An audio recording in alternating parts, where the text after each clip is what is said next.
Hello, everyone, and welcome to the Brutally Honest podcast. I'm your host, Kathryn Ducey. Wow, this is episode number 1.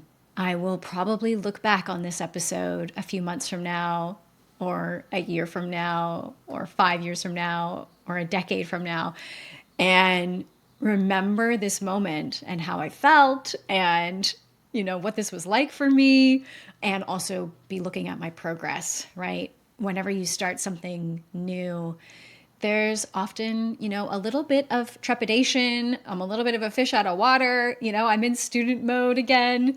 And so I'm just going to give myself a little bit of kudos for getting to this point and starting something new. If you've been following me on Instagram at Kathryn Ducey, first of all, thank you for doing that. And thank you for being part of the community over there. It's a very important part of my life and a community that we've been building since 2018. If you've been following me over there, you know that I've spoken about wanting to do a podcast for a couple of years now, maybe even 3 or 4. And many of you have, sent me beautiful DMs or commented on posts or, reached out to me personally and said, I would listen to your show if you had one. There's a number of reasons why it might have taken me a little bit longer to get to this point. Some of it to do with perfectionism, some of it to do with feeling like, I'm unworthy of having my own show. But the irony is that I have wanted to be a radio host or a talk show host since I was a little girl, since before I can even remember, right? It's often the thing that you fear the most that is the thing that you are meant for. Can we say that louder for the people in the back? I'm really, really proud of myself for getting myself here. And I just want to thank you. Take a moment to thank you for a minute for tuning in today from wherever you might be in the world. It really means a lot. It means a lot to people like us who put these episodes together and put them out, and that a woman like yourself or a man like yourself takes a minute to listen to it, whether it's on a walk or you're driving the kids to or from school. Maybe you're commuting to and from work. Maybe you're on an airplane going somewhere special, a holiday, wherever that is. Thank you from the bottom of my heart for making me a part of your day, and possibly for doing some sort of self-care for yourself or learning something new. My mission for this podcast is to pull back the veil on what really goes on in not only my life, but in the lives of the people around you. If you're anything like me, you probably have spent some of your time living in comparison mode, looking outside of yourself at what other people are doing, seeing the highlight reel, seeing, their stories on Instagram, and how their weekend went or what's going on in their family or whatever that is, or whether they got that new client or signed that new big deal or whatever that is, wrote that book. You're seeing a lot of people share these amazing parts of their life. But what you're not seeing is what goes on behind the scenes for every human, every single person. Not one of us is immune to challenging situations. And that was designed intentionally, as far as I'm concerned, by God, source, universe, whichever you might identify with, because we learn from challenging experiences, right? We grow out of times that can be dark, really low. And I am no exception to that. In fact, I am coming out of what I would call a dark time myself. And I'm going to be sharing a little bit about that today. So why I decided to start the Brutally Honest podcast was because I have spent the last 8 years coaching women around the world as an inner child healing coach, as a somatically trained coach, and a trauma-informed coach. Okay. I am someone who people tell the truth to, which is such a blessing for me. I really feel super fortunate that God gave me that gift where people feel safe to tell me the truth and to tell me their story. But he made sure that I was going to go first. So I go first, and then that makes them feel a little less ashamed, right? And willing to pull back the curtain. So I know a lot I know a lot. Now, I'm never going to reveal anybody's names in this podcast unless they give me permission to, unless they come on the podcast as a guest. There's a confidentiality agreement that I have with everybody that I've ever coached. But what I have seen, guys, even outside of being a life coach, I ran teams before that. I was the head of HR. I was a recruiter.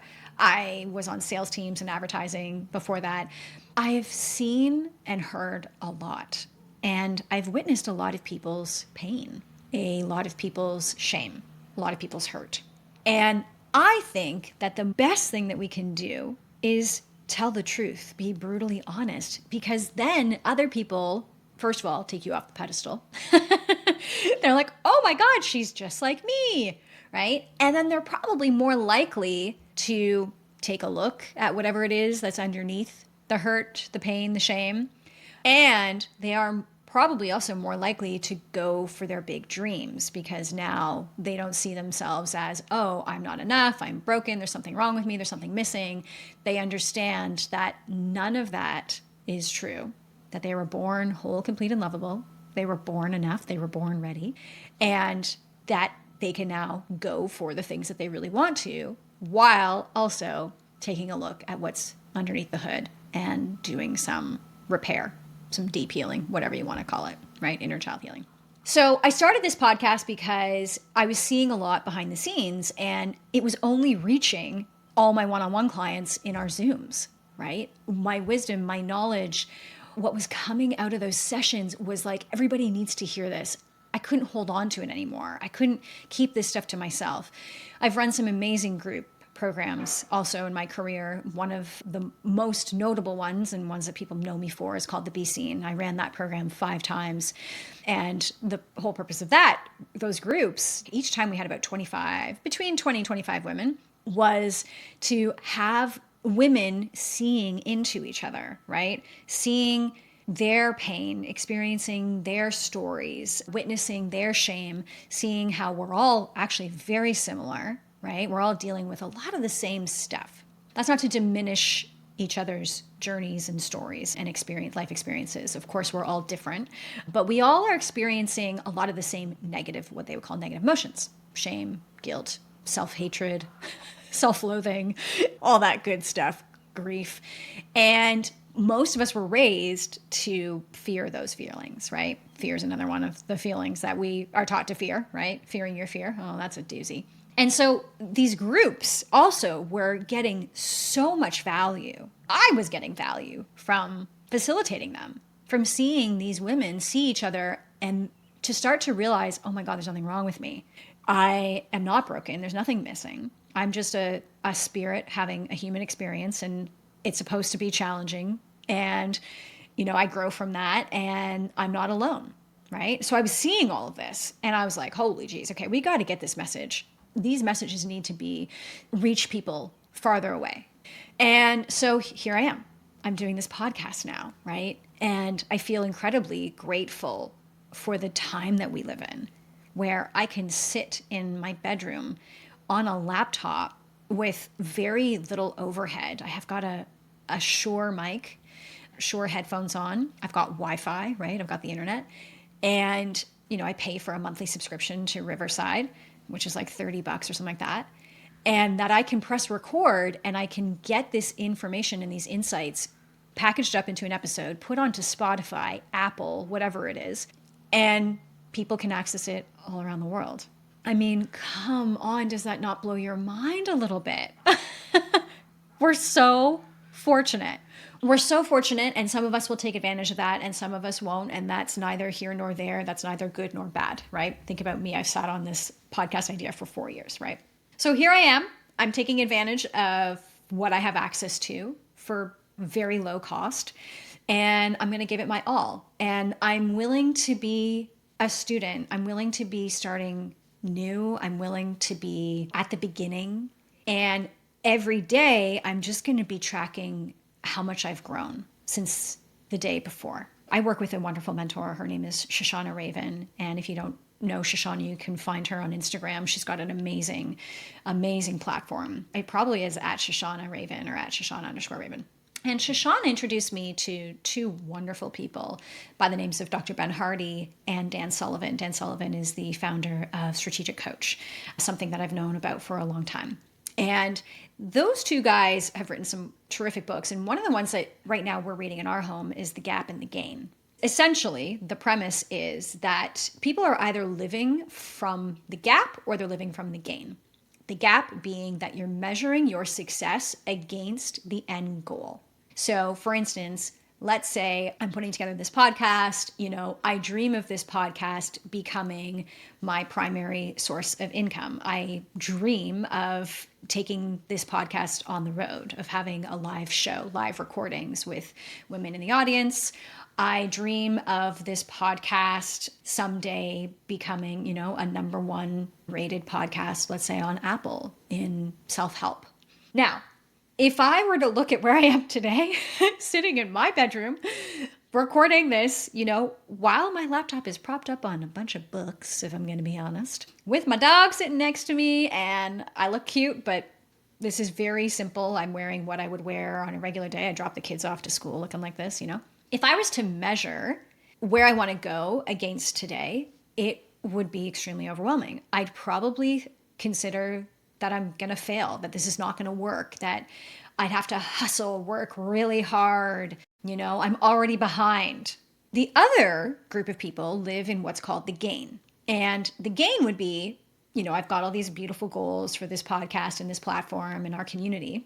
And what I'm doing is I'm measuring where I am today along the goal line. I'm measuring it against where I was yesterday. So yesterday, I realized that I wanted to re-record a bunch of episodes, which is interesting, including episode number 1, the pilot, okay, my intro. So yesterday, I was thinking to myself, my gosh, tomorrow I'm basically starting again. And now today, I've hit record and I've started again. And I'm farther along and I've made more progress than where I was yesterday. Yesterday, I was sitting in a place of, oh my God, I have to re-record. That's living in the gain. It's measuring your progress, right? And it's looking at, what are a couple of things every day that you can do to continue to move along your goal line. I would say it just feels a lot more, it's less impossible, right? The other way, the gap, it feels like an impossible hurdle you have to overcome, right? So this is more bite-sized, it's more realistic, it's more compassionate, it's more loving. So this is what I'm doing right now. I am practicing being in the gain. And if you live in my house right now, you will hear us say the gap and the gain all the time. The kids even know about it. I'm going to talk a little bit about the kids shortly because some of you, you don't know me. You might not follow me on Instagram. You might be finding me because someone shared this episode with you for the first time and you don't even have social media, right? But my kids are saying, oh my God, the gap and the gain. Are you in the gap? Are you in the gain? It's actually become like a bit of a joke, but it's fun. It's really fun. And I think it's an important lesson that we're teaching the kiddos. So I'm coming at you with a lot of humility is what I'm saying. Okay. In summary, your girl feels very humble right now. Now, what's interesting is I am re-recording these episodes. I actually rented an Airbnb in March of 2025, so about a month and a half ago. I recorded 2.5 episodes, but what I realized coming back from an amazing holiday that my family and I just went on to Costa Rica for 3 weeks was I was very, very, very burnt out. Many of you have experienced burnout in your life, especially if you're a mother or an entrepreneur, building something new. And I was really burnt out. And when I get burnt out, I get very rigid. I get very rule followy. I get kind of dominant. I am just not the biggest joy to be around. And I'm also just not in my body. What I mean by that is I'm very in my head. I'm in comparison mode. I'm watching what other people are doing. I'm probably adapting some of the things they're saying. It's okay. We all do it. It's called the Brutally Honest Podcast for a reason. You are going to get the behind the scenes of what I actually think all day.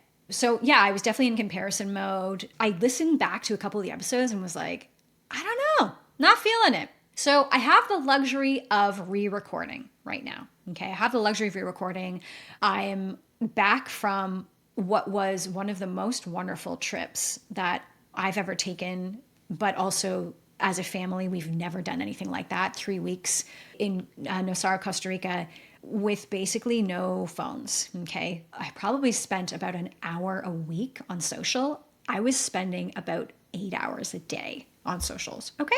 Your girl needed to de-thaw. I was strung out. I realize that now. Okay. And all the signs, I can see all the signs. So I'm back from this trip and I feel just really in my body. I feel a lot more clear on who I am. I definitely did a lot of healing, which I'm going to talk about in my family during that time, which I didn't see coming. And I felt like it was just a really great opportunity that I was going to capitalize on. So here we are, we're re-recording. Now, if you don't know me because you don't follow me on social, I am 43 at the time that I'm recording this. I'll be 44 in November. And I am in a wonderful relationship with my dreamy guy, who I've called my dreamy guy since the day I met him, Michael. And when I met Michael on Hinge, I met Michael on a dating app. Ladies, if you need any support with how to use dating apps properly, I am your girl, okay? I am so good at that. With my human behavior background and with my x-ray vision into other people, I can read photographs. I can tell what's going on with people just from looking at them, like looking at their eyes. I got some interesting gifts that God gave me. So we met on Hinge just over a year ago, March of 2024. And when I met him, he wasn't really looking for a partner and a wife, which we're not married yet. We're not even engaged yet, but that'll come.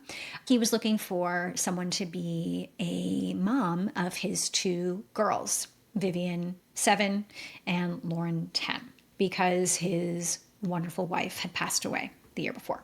So that is like such a unique experience, first of all, right? It takes a special person, and I don't think I'm special by any means, but it takes just a unique person to want to dive in and say, okay, I'll do that, right? I'd love to build a partnership with you, build a family with you, and become the earthside mother of your children. So within 3 months of us meeting, we moved in. We're in like a rural area outside of Vancouver. And I moved into the home that the girls and Michael lived in with his late wife and with their mom. So that was July of 2024. We've been at this thing since then, right? Building a relationship together, a very new relationship, but also me learning about what it looks like to be a mom and what kind of mom I want to be, and, you know, all the different challenges that come with that on a regular day, but also when, you know, there's grief involved and longing and missing, you know, the blending of new energies, all that stuff. So that's like the long and the short of our little family, but there's like so much more to cover in that, but I'm not going to cover that just yet. This episode is really about my story. You know, whenever I find someone that I'm really interested in, I don't know if you guys are similar to this, but I'll find someone. I recently actually found Caroline Baudino on Instagram. I don't know if you know her. She's like a woman, she's like 55. She made a real comeback after, you know, having kids in her early 40s and just losing herself completely. And she decided one day, you know, I'm just going to start small and start getting up, getting dressed. And then she started showing that on Instagram and people are starting to notice her. Her story is kind of neat, how she decided, I'm going to start to capitalize on this. But she's so loving and so caring and so passionate about her community. And she's built a really amazing community. And, you know, now 8 years later, she's got an incredible empire. So, you know, I started following Caroline Baudino not that long ago. And I was like, what's her story? I want to know, right? Because you think that these people are your friends. Like I do. I was like, Caroline's my best friend, you know? She's that woman that I look up to on some level because she's, you know, a decade older than me and she's got kids and so I couldn't wait to find an episode on her podcast about her story. And then I'm also really into Shailene Johnson, another mom around Caroline's age. And, you know, she's been around, she's an OG. She's been doing this for, I don't even know how long, her and her husband, Brett. They've got like a beautiful marketing school online and she's got a great podcast, this Shailene Johnson show. And anyway, but I immediately, once I found Shailene a few years ago, but I recently got into her more because, you know, she became more relatable to me because she's a mom. And I was like, where's her story podcast? I want to know everything about her. You know, and I follow people like Luke Story, who's another guy that I really am inspired by. And he's been podcasting since, I don't know, 2016. And I went right back to the beginning and I'm like, what's this guy's story? So I did a little bit of studying before I started this podcast and I realized most people probably want to hear who the heck I am, right? How did I become who I am today? What happened along the way? And I don't think people are looking for drama necessarily, but drama is a big part of my story. So you're going to hear about all of it. Now, I'm going to miss a lot of parts, I'm sure. We'll just backfill as we go along, as I create more. All right. So I am 43 today. I was born in 1981 in the province of Ontario. I was actually born downtown Toronto. And so I'm Canadian. And my soul, for whatever reason, chose two parents, right? Because I believe that your soul chooses your parents, chose my mom and my dad for whatever reason, because it needed to complete some very difficult tasks in this lifetime, clearly. Okay. So I'm just imagining my soul standing there, right? If you think about souls, it's not like they're not individuals like humans, like they don't have form and bodies and are separate, but it was in consciousness, and it was like, okay, throw me in, coach, right? Like I'm going to do the deep, difficult healing in this lifetime. And boy, has that ever become a reality. My soul chose my mom, and my mom, wonderful person, like the light of many people's lives. She is so deeply respected and liked by a lot of people. Her colleagues, like that's what people have always told me since I was a kid. Oh, your mom is the best, right? My mom, even though from the outside looks like everything is perfect and, tickety-boo and smiles and lollipops and rainbows, carries a lot of pain and trauma. She was actually born in Toronto as well, Ontario, and she was born into a family with a lot of stuff, okay? So they were very wealthy at times. Sometimes they weren't, because my grandfather filed for bankruptcy. I don't even think only once, might have been twice. Bankruptcy is a bit of a theme in my family, not with my parents, but my aunts and uncles and stuff. So she was born into a wealthy family. She was the second youngest of 4 children. My grandmother was a stay-at-home mom, and my grandfather ran a beautiful, like really successful company, stainless steel equipment manufacturing. Now, from the outside looking in, it looked like the perfect family. They had a beautiful cottage, in northern Ontario, in Muskoka. Or no, it wasn't Muskoka, it was Lake of Bays. They had nice cars. Their house was beautiful. Their basement had all the latest and the greatest toys, okay? So from the outside looking in, it was like, man, they've got it all. That being said, never trust what you're seeing, right, guys, on Instagram or whatever it is. What was going on the inside was a lot of pain and trauma. My grandmother wasn't well, I feel like from a young age, for all my aunts and uncles and my mom. Basically, I think what happened was she had kids, and a lot of her stuff came up from her childhood. And she basically abandoned the kids, on a daily basis, and got into drinking and taking Valium and, being obsessed with, movie stars and locking herself in her bedroom and being kind of mean. And it's like, you guys have to take care of me. And then she kind of did the ultimate abandonment move, and, bless her, but she committed suicide. She took her own life when my mom was a teen. Okay. I think my mom was like in grade 11. So what's that? 16, 17. It's like, that's like the ultimate, right? Abandonment wound. So my mom was born into, her soul chose a very challenging lifetime with her mom of taking care of her, fetching her cigarettes and getting her booze. And it sounds like she was wonderful and loving, but also really negative and woe is me, and made it all about her, right? So the kids weren't able to get close to her. There was definitely some walls there, right? Her heart was closed, and enough to say, I don't even think that the kids are going to need me. Like, they'll probably be better off without me. My grandmother actually committed suicide on the same day that the woman who played Dorothy in The Wizard of Oz did. She was obsessed with her, Judy Garland. And I think Julie Garland also committed suicide. What a story, eh, guys? Like, it's just, I'm very moved by that. I'm very moved by the way in which each soul navigates this human experience, and the darkness that can come up for so many of us, and how lonely it can be, and that it can get to that point for someone, and maybe that's happened for someone, with someone in your life. Maybe it's been someone in your immediate family. I don't know. Maybe you've even had suicide ideation. I have a lot of compassion and a lot of love for you. So this is something that's touched my family, immediate family too. Not to say that anybody in my immediate family has, but suicide ideation, I believe, has been a part of my younger brother's life. We'll get into that in another episode. So my mom's soul chose this mother and her father, who was an outstanding entrepreneur, a really successful guy, super charming, incredibly handsome, a bit of a womanizer, I'd say, and also, had a lot of his own challenges, right? I don't know if you could get close to him, but also not, which makes sense. Who knows what went on between him and my grandmother, right? Probably a lot. So my mom from a very young age had to raise herself. Like, you're on your own.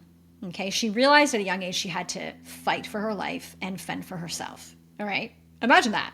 That's why money, which I love, money is amazing. And I love having money, and we'll have even more money and have a lot of really big goals financially. But it doesn't change things if inside the programming, there's a short in the programming. Does that make sense? Right? That's a really, just a good reminder for you. And then my birth father, my father, his soul chose a really difficult life too. So chose a family, a man and a woman in Newfoundland, the east coast of Canada. Neither of my grandparents should have ever gotten married. This is a theme, by the way, in my lineage, and I'll talk a little bit about that shortly, but I ended a marriage as well after a year. So my dad's soul chose a very difficult situation, very poor, dirt poor, living in a small fisherman village, Placentia Bay, freshwater. My grandfather worked, and then my grandmother would take his paycheck and go gamble it and just lose money. So I have a feeling there wasn't always food on the table or enough food. My dad had 8 brothers and sisters, so he was the 9th, right? It sounds like there was a lot of abuse, physical, mental, emotional, and that my dad couldn't wait to get the hell out of there. And he left at a very young age, something like 16, and went from Newfoundland to the province of Ontario by himself. So again, grew up a fighter, grew up feeling like probably getting scraps when it came to connection. Nobody saw into him. Nobody saw into my mom either, right? And they grew up separated and fragmented from who they are. Then my soul decides it's going to come in, right? And it has a bunch of difficult tasks to achieve in this lifetime, and chooses my mom and my dad. And if you understand anything about generational trauma, and you understand that how we relate to the world and how we see the world, emotionally, physically, all that stuff, it's taught to us within the first 7 years of our life. And it's all passed on, most of it, okay? Some of it is that your soul came here. It will be a little bit stronger than maybe another soul, right? Or a bit of more of a fighter than another soul. So my soul, totally a fighter, chooses 2 parents who are also that, right? By fighter, I mean in survival a lot and needing to will your way through life. All right. That's the theme of my life. So I come into this lifetime, into my parents' life as their kid, and right out of the gate, things are challenging. If you remember, my mom's mom basically abandoned her as a baby because she was just depressed and not in her body and dysregulated a lot, and then, drinking and stuff like that. So my mom felt abandoned very young, and so did my dad. And then my grandmother did the ultimate abandonment. She took her own life. And so 6 weeks into my life, my mom and dad hire a full-time babysitter for me. Now, my mom probably can't see that was a part of her wounding, that she made that choice. She probably saw it as it was logically what she should do, because her and my dad ran a very successful fish retail business at the time. Together they ran it, and how was she going to take a mat leave when, she's got this store? That sounds all fine and dandy, but my mom didn't get the template for what it felt like to be close to her mom. So it didn't register with her to do that with me. Okay. It probably felt a little too much to do that with me, because she couldn't get close to anybody. It probably felt uncomfortable to let me get close to her, which has been the theme of my life too, not letting people get close to me. See how that generational trauma just gets passed on? So at 6 weeks old, my mom and my dad hire a woman. Her name was Denise, by the way, who lived down the street from their business. And they would drop me off Monday through Saturday, 7:30 a.m. and pick me up at 7:30 p.m. Okay. I'm like a newborn baby, and this woman is taking care of me. I call her mom, by the way. I don't know her anymore. I know of her, but we're not in communication. So I call her mom, obviously, because I'm spending so much time with her. She raises me from the age of 6 weeks till the age of I don't even know, 9, 10. And so there's a lot there to unpack, which we won't do in this episode. But what I will tell you is that, like attract like. So my home growing up was very volatile and very chaotic energetically. My parents were at each other a lot. There was physical abuse from my dad's side. There was emotional abuse. And like attract like. My babysitter, she believed that children basically are meant to be seen, not heard, that they're meant to be controlled, that they're not meant to separate themselves or individuate themselves at all, right? That you are meant to conform, and she believed in authoritarian parenting. Why that's an important insight or piece of information is no parent would hire a babysitter like that if they didn't have the same values, okay? If they didn't feel like that was appropriate. So clearly that's what my parents believed in. I was spanked a lot. I was put in the corner a lot for crying. There was a lot going on. But also, I loved her dearly. I wanted to do whatever it took to stay close to her, as all children do. We can't survive without our caregivers, our parents. And so within the first 10 years of my life, I would figure out strategic ways to, I guess it would be, interrupt my normal way of behaving and come up with a couple of strategies in order to stay connected to her. Now, I didn't even realize that a lot of those strategies were still existing inside of me today until I became a step parent, which has been incredibly eye-opening for me, a little heartbreaking, and a lot to handle at sometimes. There's been a lot of grief that I've had to process, right? So I came out of my childhood as somebody else. I wasn't myself. And I'll tell you something, I'm not very different from many of you, okay? Especially if you grew up, in the 50s to now. I mean, come on. So it won't be the case for everybody. And remember, every soul is different and has to go through and needs to complete different tasks in their lifetime. I came out of childhood as basically a version of my babysitter and of my parents, all kind of jumbled together with like masking tape. It was very messy looking. But I didn't know that, right? From the outside looking in, everything's great. Everything is so great. My parents ended up splitting up when I was 14. I've bypassed a whole bunch of stuff here, but my parents ended up splitting up when I was 14. And I actually knew that my mother was going to end the marriage before my father did. Also, not good. That's not necessarily a good thing that I had information about my parents' marriage that one of them didn't. Okay, so that tells you a little bit about the enmeshment that was going on, the level of boundaries that were being set or lack thereof, right? And again, I am not upset with my parents. I'm not upset with my mom about that. Once I became a parent, I realized how easy it is to slip into patterns and to slip into behaviors of what you experienced as a child. And that we'll all probably do that, and that you have to have some grace for yourself and some compassion.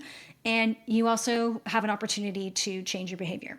So I'm in the middle of this right now. It's one of the biggest honors I have because I'm putting an end to the generational trauma in my family lineage. So it's a big job. It's a big job. I'm up for it. And clearly my soul came here to do this. But you can see, kind of what was happening. So there was not a lot of boundaries. I knew things that I shouldn't have known. And I grew up really, really, really fast. I realize now that I didn't have much of a childhood. There wasn't a lot of play. There wasn't a lot of wonder. There wasn't a lot of safety. I was living in survival a lot. Okay, in my family's home and also my babysitter's home. So I knew about the split before my dad did. And anyway, I think my dad, basically what I think happened was he sort of got an inkling that my mom was going to leave him. And there was a violent episode between them two where he backed her into a corner, actually, in our kitchen. And when you've got those sliding doors and you have like a stick that you put by the sliding door in order to prevent anybody from opening it even more, it's like a safety stick. He took that, it was just like a plywood. He was threatening to hit her. So he had backed her into a corner and was threatening to hit her. And I was actually home. I was doing my homework in the bathroom of all places and came running down. And I don't wish this experience for any 14-year-old. I had to call the cops on my dad. And we actually fled, my mom and I and my brother. And my dad was arrested that night. And he spent the night in jail or something like that. And we never lived as a family of four ever again. He moved out and we lived in our family home after that, my mom and my brother and I. So I was 14, my brother was 8, okay? And already a lot had happened in my life, okay? And I had no idea that any of this was abnormal. You know what I'm saying, guys? Like, so many of you listening to this know what I'm talking about. You think that everybody's going through the same experience as you. You just do. You don't know what you don't know that you don't know, right? You only know what you know. And so I just had no idea. And because everything is being programmed into your subconscious, right? You don't know any different. Okay, and we'll get a lot into that. We'll talk about a lot of these principles, and I'll be sharing a lot of insights and also steps that you can take to move through some of your stuff, okay, that I've been sharing with my clients for years in this podcast. So stay tuned for that. So that was the end of their marriage, and it was interesting because that was the first time I saw my mom kind of relax. She'd been living in survival mode herself, in her marriage, in the home. She was probably pretty burnt out as well. And I saw her start to relax and become a little bit more free, become a little bit less, I would say, rigid. Even like with her body, she started to like put on James Taylor and dance. It was fascinating what I'm seeing. I was really excited by this, by the way, really excited about it. And we continued like that for a couple of months. Felt really good. I decided I didn't want to see my dad ever again, which is fascinating. I'm 14 years old. I was able to influence that decision with my mom. I was like, I don't want to see him ever again. And I just want to estrange myself from my dad. Can you imagine? 14, I don't know, what's that, grade 9? Like the beginning of high school? I'm still such a kid and I'm deciding these things. And so acting way too old, Anyway, 9 months after my parents split, my stepdad comes into my mom's life and they fall fast, hard and fast, really in love. Within a very short amount of time, they start seeing each other weekends, and then it's, during the week as well, and their relationship is progressing. And they decide within a year that they want to move in and that they're going to move me from, we were living, in a rural part of Ontario down to more of the downtown area. I was devastated. I was so upset about this. And the important part isn't that I was so upset about this, okay? The important part is that, once again, my upset and my feelings and my experiences, no one helped me work through that. So oftentimes when I was upset about something, I would get pushback, or I would get told, oh my God, Kate, my family calls me Kate. Oh my God, this is insane, Get over it, girl, like, da-da-da-da-da, right? So I felt like my feelings were unwarranted and that I was unworthy of those feelings and that they were wrong and bad. So that's the important part. Of course, if your parents decide you're going to move, moving is a normal thing. It happens, to everybody at some point. Of course, big feelings are going to come up and sadness. And that's where the parent, that's their job to help the child move through that, right? Well, no one helped me move through that. So, this is the kind of stuff that was also going on. I was raised in a very emotionally immature home. Okay. And if you look back at my parents and where they grew up, it makes a lot of sense. And that was just passed on to me. Did my parents know they were doing that? Absolutely not. They had no idea. My parents are very loving people, just like I am. I'm a very loving person. But patterns that get imprinted on your nervous system between the ages of birth and age 7, right? They run your whole life. You just think that's who you are. And until you start to take a look at this stuff, which people do with me, and you start to see and recognize what are actually patterns, and behaviors that you've adapted because you felt unsafe, that really helped keep you alive as a kid, but now just are wreaking havoc on your life. They're holding you back, right? From connecting with people and having healthy relationships and, making more money or creating the career that you really love and deserve.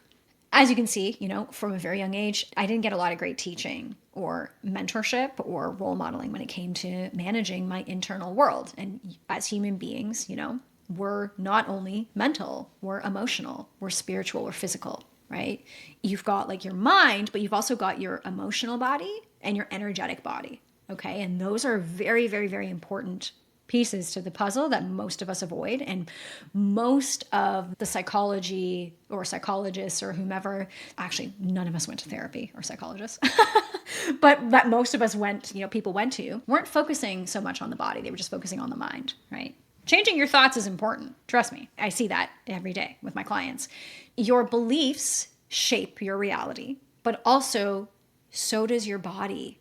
the shapes that your body learned to take, whether it's contracting or it's getting, big, like maybe you posture, right? Your shoulders get broad, or maybe you collapse, depending on the ways in which you learn to deal with overwhelm. Collapse would be like your shoulders come in, right? And it's kind of like, you're just kind of like meek, right? You want to hide, you want to leave, you want to run.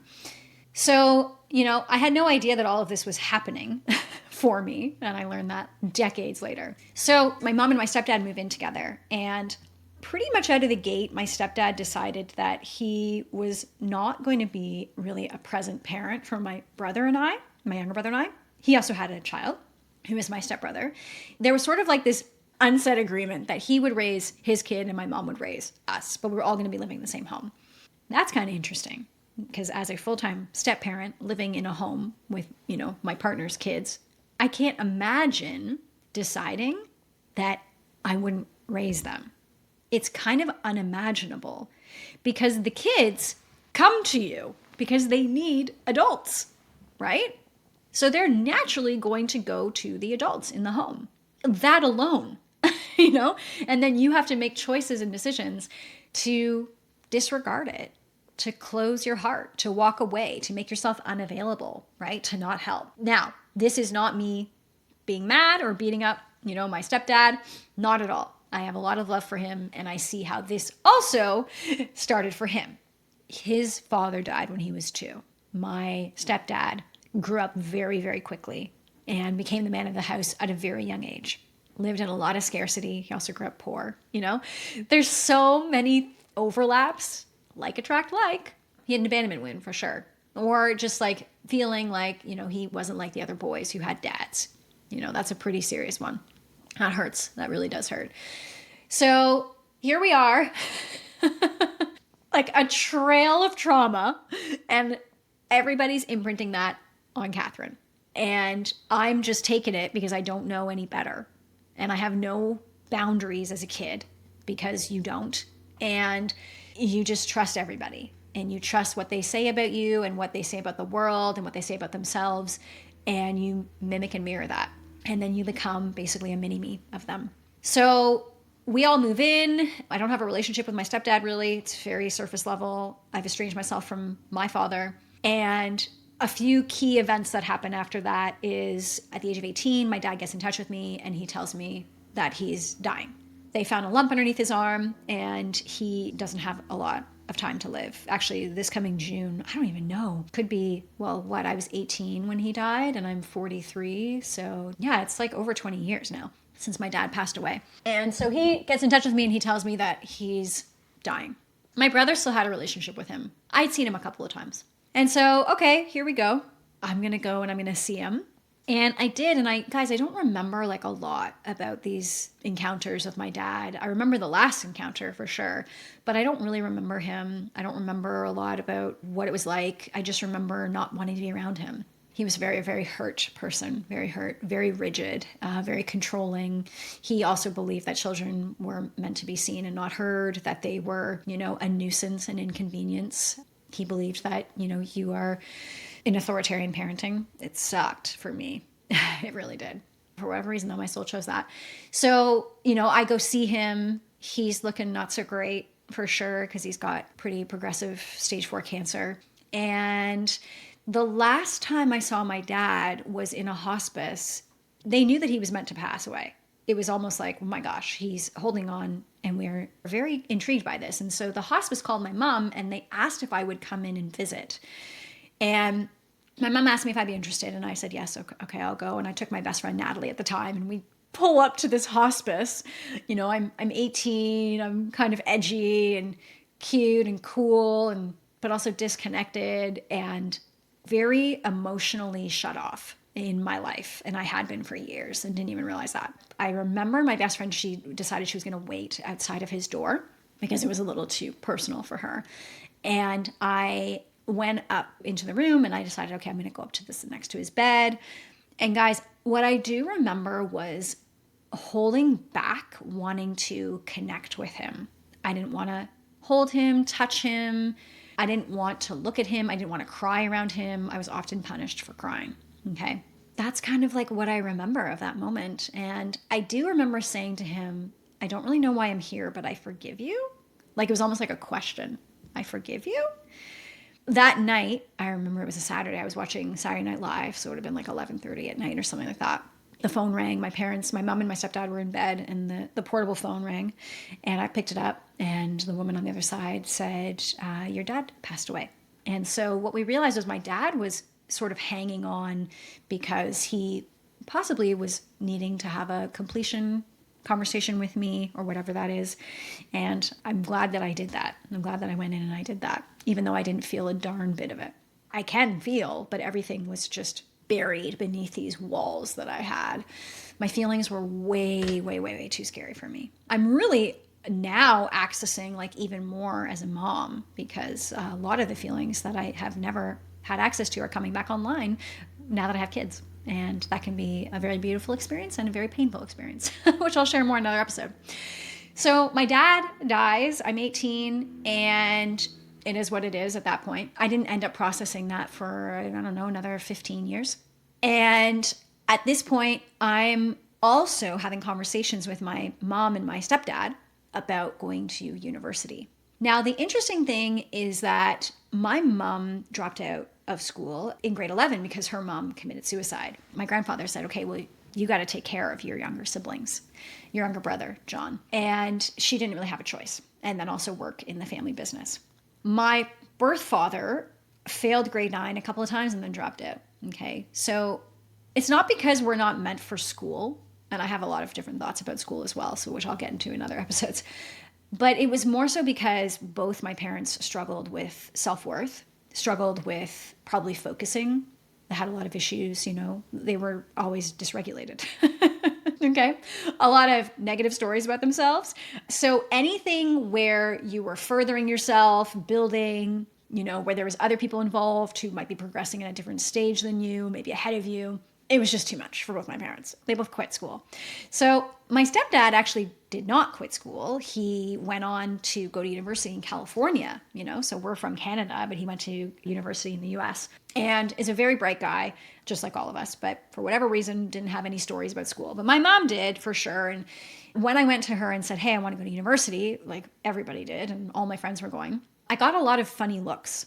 And one of the things my parents said was, we never really saw you try in school, so we didn't expect you to want to go to university, kind of thing.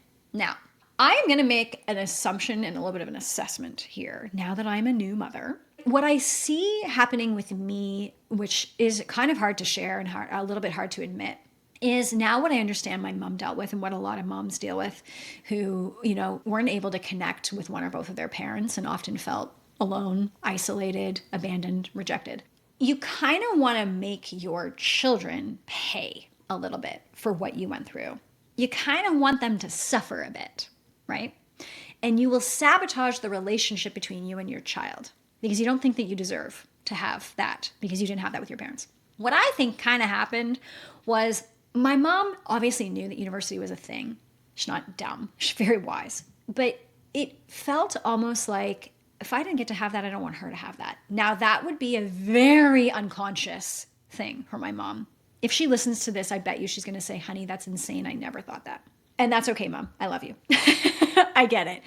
But there was some sort of unconscious, like, must be nice that you want to continue your education. Like a must be nice kind of thing. A little bit of wanted to stick it to me. Okay. And I know this because I experienced this with the girls today, my 2 stepchildren. Okay. And that's hard to admit, really hard to admit. Thank goodness I can see it and I'm living to tell the story and I can help so many women now. So I think that's actually kind of what happened. It was kind of like a financial thing, but also my mom also had a lot of money stuff, lots of money stuff, which got passed on to me. Right. So yes, it was a money thing, but there was more to it.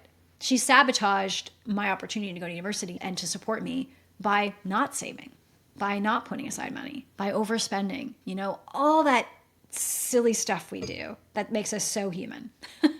So I ended up getting a loan to go to university. I got a full ride. They called it OSAP, Ontario Student Application Process or something. I don't know. What the heck does OSAP stand for? Someone tell me. Someone DM me. And I ended up, you know, getting my hands on a lot of money really young. 25 grand to go to school. I was really excited. I was really, really, really excited about this, guys. But I was also very alone. My parents were pissed about this and were like, we don't want to have anything to do with this, really. Of course, they drove me my first day, helped me set up. But from a very young age, it was just very clear that I was on my own, fending for myself, right? There was no real parenting going on. It was just kind of side by side existing. It felt like parenting until I grew up and realized it wasn't, right? And that's what emotionally mature parenting kind of looks and feels like. It's like, you know, something's up, but you're not really sure what it is until you know. And I got to tell you, it was so difficult the first few weeks of school because I had gotten into my head that I'd made a mistake, that school wasn't for me because my parents had told me that they didn't think that I, had really tried in school, in high school. So why would I go to university? So there I am. I'm really insecure. I already have a ton of insecurities from growing up. I am dissociated from my body. I'm living in my head. I have this like perfectionist way of showing up. I'm a total performer. And now I've got a huge loan to go to university, which is like a big deal at 19 years old. And I feel very alone. And I feel like I'm a bit of a fraud. And I have major imposter syndrome. And you know what I did? This is what people do who are hurt. I faked a learning disability. I literally faked a learning disability. I convinced myself that I was not smart. I'm not smart enough to be here.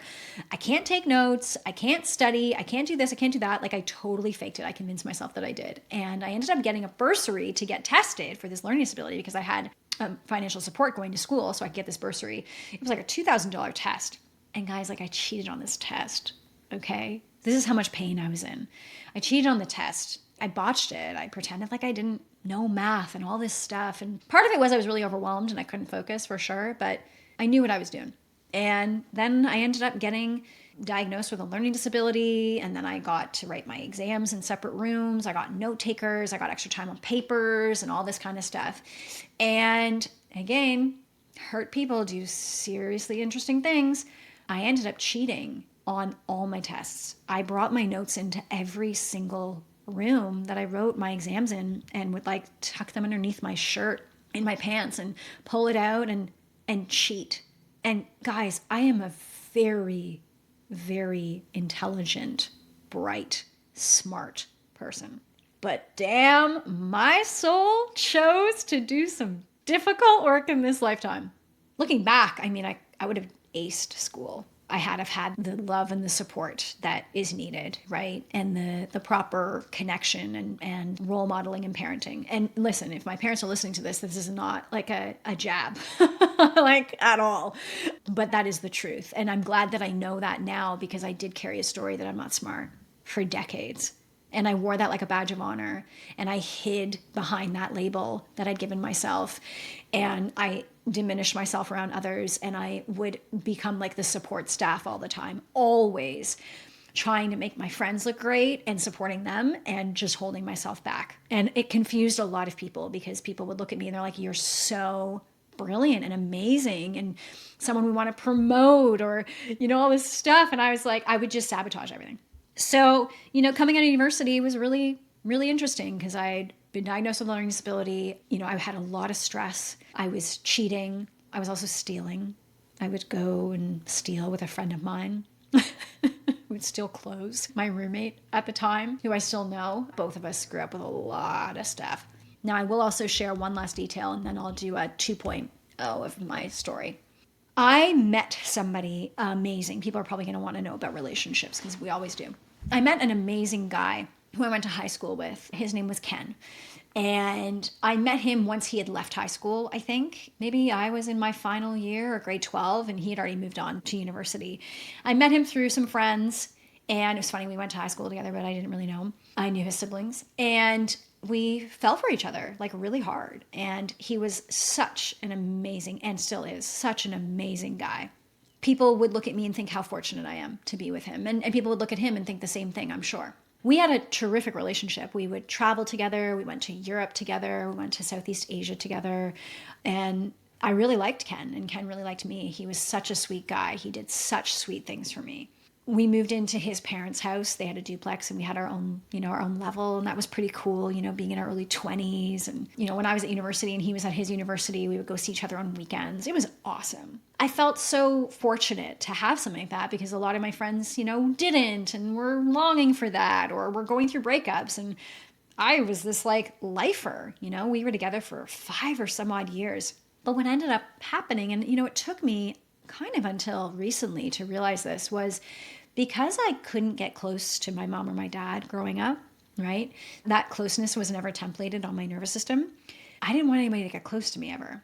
Being independent and self-reliant was what helped me get attention from my parents.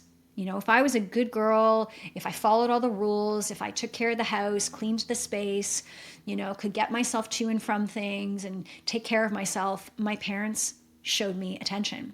Now, it wasn't affection. It wasn't really like hugs or anything like that, but I would get to talk to them kind of thing. And so I learned at a very young age that being self-reliant and hyper-independent got love. And so most of my adult life, I've pushed people away. Closeness feels very smothering to me. It's like a bit of like, it cramps my style. I don't like it. And especially the physical closeness stuff I've had to work, through, and I'm still working through. Ken was amazing. He wanted to marry me. He wanted to get close. The guy was so head over heels for me, and I was head over heels for him too. But I started to convince myself that he wasn't the one and that our relationship was really boring. There was no drama. We never fought, which is also not a great thing. We would get like little tiffs, but it started to become boring, not only boring, but unfamiliar because I had grown up in a chaotic and dysfunctional home. And that still lived in my nervous system. That was still the template I had for what a relationship looked like. So I was like, well, this isn't it. And I sabotaged it. Basically, I started talking to someone else. We were communicating over MSN Messenger. I remember this, and I don't think I've ever really told anybody this. His name was Derek, and we started to communicate over Instagram. So I was emotionally cheating on my partner, which was so terrible. And it was really hard for me too, because I really cared about him. And then I decided I was going to go backpacking for 4 months, Australia, New Zealand, and Southeast Asia, which was basically me separating myself, trying to separate myself from him a lot. And I'd already started to do that before I went on this trip. And when I got back, I decided to get a second job. I had a really good job at university in advertising, but I had taken on some debt to go on this trip. And your girl will talk all about debt and money. I've had a very interesting dynamic with money since a very young age. So I decided I was going to get a second job at Starbucks and basically just be working constantly and not able to connect with my partner. He was feeling that. And he would tell me that, we don't spend time together anymore and what's going on. And I was like, what are you talking about? I just need to pay off my debt. Like, stop being so needy, which is exactly probably the response I'd get from my parents, right? I don't think they would say, don't be so needy, but they would brush me off, right? They would put their walls up. They would get aggressive with me. They would just make it very clear that my needs were too much. And so I felt that way about him. And eventually I broke up with him. And I ended up going and hanging out with this other guy right away, which was definitely not the right move, but it was the best I could do at the time. Nothing ended up unfolding with that either. And it took me 2 decades to realize that the reason that I pushed this amazing guy away was really, truly because I just never got the template for how to be close to anybody. And he was bumping up against a lot of my pain. And I didn't know that at the time. And man, I don't know if he'll ever listen to this or if anybody of in my high school will ever listen to this. But if you do, yeah, that was a very, very difficult time. And there's a lot of stories that I have because I have left a lot of destruction in my path, which most people will probably be surprised to hear about. But again, hurt people. And I'm so grateful that I can live to tell this and now I can help others, right? The Brutally Honest podcast, where you come for all the things. Okay, I'm not holding back. I'm not holding back at all. I believe God gave me this gift, the gift of storytelling, but also the gift of being authentically myself and leveraging that as a way to help others. It's really special and I take it very seriously, and it comes with a lot of responsibility, including probably having to apologize to a bunch of people. All right, well, I'm going to pause it there. I took you to about the age of 23. Well, I'm going to do a 2.0. If you've made it till the end, thank you for being here. If you related to any of that, let me know. You can either send me a DM on Instagram at Kathryn Ducey, Kathryn Ducey, or you can leave a comment on Spotify or on Apple. And listen, if you liked this episode, I know it's episode number 1. We're just getting started here, aren't we, people? Okay. But I have one request, and that is, will you leave a review, a 5-star review if you liked this?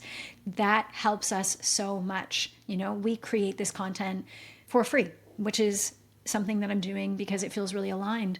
And I also want more people to get access to this. So the more people who review and leave 5 stars, the more chance that it'll get pushed out, by these platforms. So please do that, because I think that there are so many women like you, like me, and like others who will benefit from this.